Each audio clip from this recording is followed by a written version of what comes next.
Πρέπει να τιμωρηθούν οι σπουδαστές της ΜΗΝ.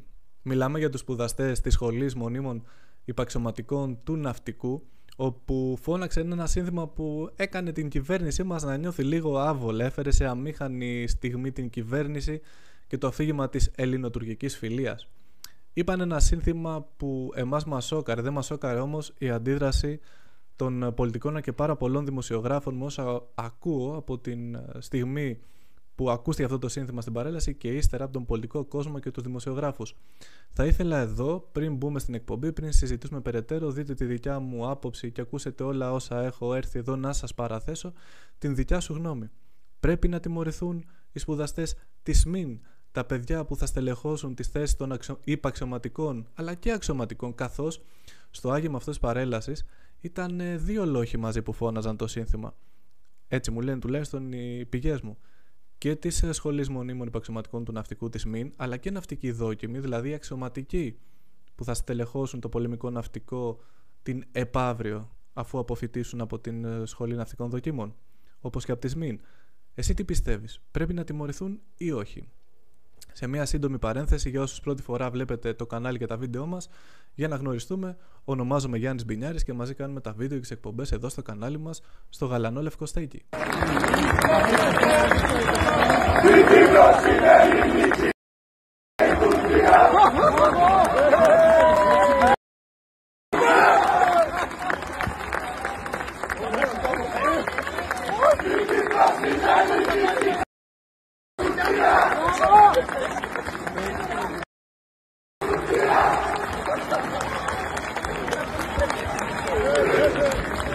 Ξεκινώντας την εκπομπή, να σας πω πως μαθαίνω ότι σε σοκ βρέθηκε ο πολιτικός κόσμος, ιδιαίτερα η κυβέρνηση, πως ήταν δυνατόν να ξεστομίσουν τέτοιο σύνθημα στην παρέλαση και μάλιστα την ώρα που υπήρχε ζωντανή μετάδοση από τα τηλεοπτικά δίκτυα της χώρας μας. Πως έφεραν οι υπαξιωματικοί του πολεμικού ναυτικού, οι σπουδαστές της ΜΗΝ, σε τέτοια δύσκολη θέση στην κυβέρνησή μας. Σε σοκ λοιπόν δηλώνει η κυβέρνηση της Νέας Δημοκρατίας. Στην ίδια γραμμή μάλιστα, και εδώ είναι το περίεργο, έρχεται να ταυτιστεί και ολόκληρη η αριστερή αντιπολίτευση. Τα αριστερά κόμματα που είναι αντιπολίτευση στην χώρα μας έρχονται να ταυτιστούν με την κυβέρνηση της Νέας Δημοκρατίας στο εν λόγω θέμα, ζητώντας μάλιστα βαριές ποινές για τους σπουδαστές της ΜΗΝ. Περισσότερη ήταν η αντίδραση και πιο έντονη, ζητώντας μάλιστα βαριές ποινές που δεν ζήτησαν ούτε οι τουρκικοί κύκλοι, καθώς διαμαρτυρήθηκε το Υπουργείο Εξωτερικών της Τουρκίας, από ό,τι μαθαίνω, και ζήτησε το λόγο από την κυβέρνηση, αλλά δεν έφτασε σε καμία περίπτωση τις αντιδράσεις που είχαν οι αριστεροί μες στην χώρα μας και κάποιοι κύκλοι από την Νέα Δημοκρατία. Όλα αυτά, όπως είπαμε, για το σύνθημα που ακούστηκε κατά την παρέλαση της 25ης Μαρτίου από την Σχολή Μονίμων Υπαξιωματικών του Ναυτικού. Αφού μου πείτε και τη δικιά σας γνώμη και τη γράψετε κάτω από τα βίντεο στα σχόλια, εγώ θα σας πω σαν Γιάννης τι σκέφτομαι και ένα ερώτημα που θέλω έτσι με έναν προβληματισμό μου να θέσω σε εσάς και μαζί να το σχολιάσουμε και να το συζητήσουμε. Αναρωτιέμαι αν τους ενόχλησε τους κυβερνώντες και τους αριστερούς το πρώτο μέρος του συνθήματος, όπου λέει πως η Κύπρος είναι ελληνική, καθότι τους θυμίζει πως δεν κοίται μακράν η Κύπρος, όπως είναι το πάγιο πολιτικό αφήγημα της Νέας Δημοκρατίας και πολιτική της γραμμή. Το η Κύπρος κοίται μακράν. Τους θυμίζει το σύνθημα πως η Κύπρος δεν κοίται μακράν. Ή αν τους πείραξε το δεύτερο μέρος του συνθήματος που λέει μπιπ η Τουρκία, διότι τους χαλάει το αφήγημα της φιλίας που προσπαθούν να χτίσουν προς την ελληνική κοινή γνώμη νυχθήμερων, και οι ίδιοι πολιτικοί αλλά και πάρα πολλοί δημοσιογράφοι πραγματικά αφιερώνουν εργατοώρες σε αυτό το αφήγημα της φιλίας, της ελληνοτουρκικής φιλίας, που θα δούμε και παρακάτω αναλυτικά γιατί φιλία ή λυκοφιλία, αν θέλετε, μιλάμε. Αν μπορούσα τώρα να απευθυνθώ στον Πρωθυπουργό, που δεν νομίζω να με ακούσει, αλλά αν υποθετικά μπορούσα να απευθυνθώ στον Πρωθυπουργό, ή ακόμα καλύτερα στο Υπουργείο Εθνικής Άμυνας που είναι αρμόδιο για τέτοια θέματα, στα επιτελεία του στρατού μας, θα ήθελα να τους ρωτήσω αν έχουν αναλογιστεί τις συνέπειες των πράξεών τους, ιδιαίτερα στην περίπτωση που υποκύψουν στις πιέσεις που δέχονται, και ξέρουμε όλοι ότι δέχονται, για να τιμωρήσουν όσους συμμετείχαν και φώναξαν το εν λόγω σύνθημα.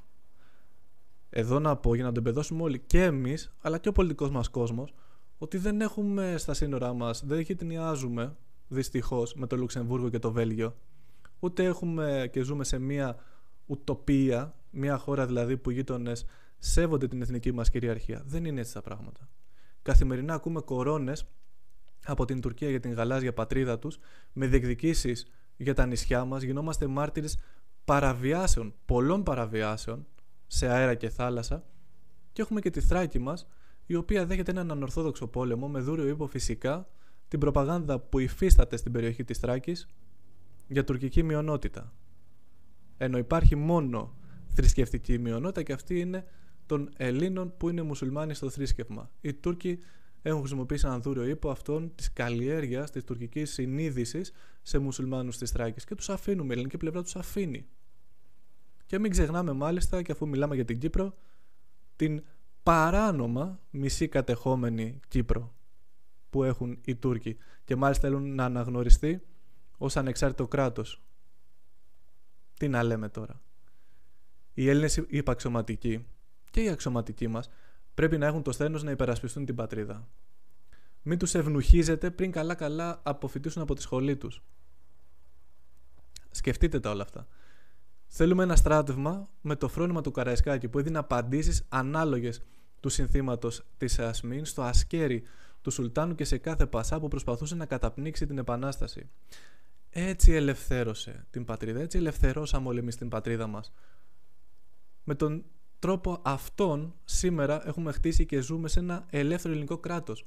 Και κανείς πολιτικός δεν τιμώρησε τότε τον Καραϊσκάκη και τις γνωστές ατάκες, καυστικές ατάκες, προς, όπως είπαμε, τον Σουλτάνο, το ασκέρι του και οποιονδήποτε πασά αμφισβητούσε την Ελληνική Επανάσταση και προς οποιονδήποτε προσπαθούσε να λειτουργήσει υπονομεύοντας την Ελληνική Επανάσταση.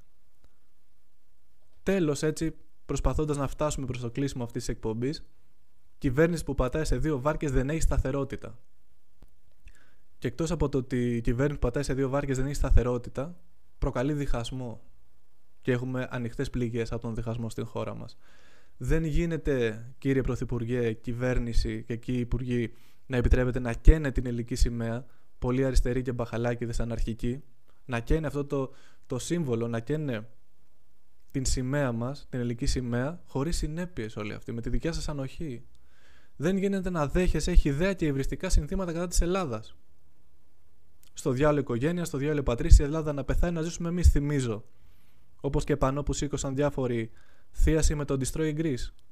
Τα επιτρέψει όλα αυτά, τα ανέχεσαι, καμία συνέπεια. Και εξαντλείς σαν κυβέρνηση όλη σου την αυστηρότητα στους σπουδαστές της ΜΗΝ που ήρθαν να φωνάξουν ένα σύνθημα. Καταλαβαίνεις λοιπόν γιατί σου λέω ότι πατάς σε δύο βάρκες και αυτό προκαλεί, εκτός από την έλλειψη σταθερότητας, και διχασμό στην ελληνική κοινωνία. Δεν είσαι πλέον πρωθυπουργός όλων των Ελλήνων όπως θες να λες ότι είσαι. Και πρέπει και οι Έλληνες να προσέξουμε λίγο τις επιλογές μας που μας έφτασαν ως εδώ σήμερα. Δίνουμε εξουσία σε ανάξιους ανθρώπους να μας κυβερνούν. Έλληνα, πρόσεχε τις επιλογές σου.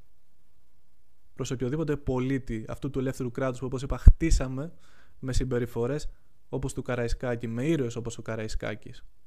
Και πρέπει να σκεφτούμε όλοι πολύ καλά ποιοι θέλουμε αύριο να είναι το μέλλον των ενόπλων δυνάμεών μας, να στελεχώσουν τις θέσεις των ενόπλων δυνάμεων, του πολεμικού ναυτικού και να είναι οι υπαξιωματικοί και οι αξιωματικοί μας.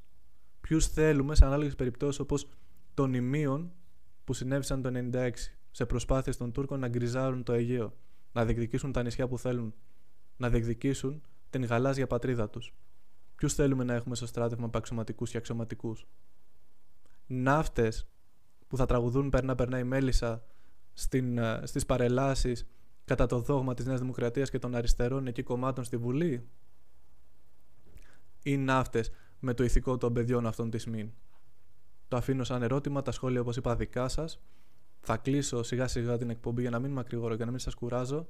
Κλείνοντας, θέλω να σας ευχαριστήσω όλους πραγματικά για την αγάπη και τη στήριξή σας. Μέχρι την επόμενη φορά να είστε όλοι και όλες καλά. Σας ευχαριστώ.